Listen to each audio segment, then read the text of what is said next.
ibang balita. Simula ngayong araw, July 30, 2024, ang lahat po na naka-UAE tourist visa or visit visa, mapa-first time na papasok sa UAE or galing exit, ay meron na naman tayong bagong travel guidelines na kailangang sundin para maiwasan ng pag-denied sa boarding. Unang-una, return ticket. Passenger must present a valid return ticket within the visa validity. Pero which is din sa Pinoy Tourism, matagal na rin po namin ina-advise at pinapagawa sa mga client namin na confirm return ticket talaga ang kanilang kuhanin. Pangalawa, proof of accommodation.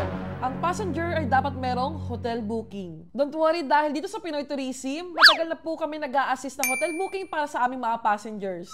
Or meron naman kayong flat or accommodation na titirhan nyo. Ilagay nyo lang po ang complete address na merong telephone number. At itong flat na ito ay dapat nakapangalan sa inyo or sa immediate family nyo. Pangatlo, sufficient funds.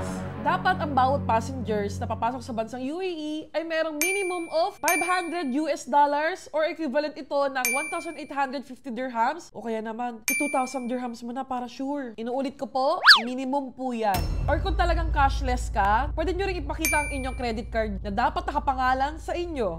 Inuulit ko po para po ito sa lahat ng first time na papasok sa bansang UAE, mapa-tourist visa or visit visa, o kaya kung galing kang exit.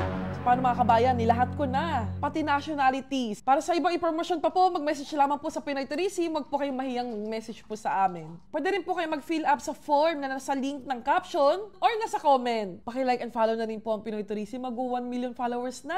Hindi yun matutupad kung di ka talaga nag-like and follow. Sige na, follow ka na. Salamat!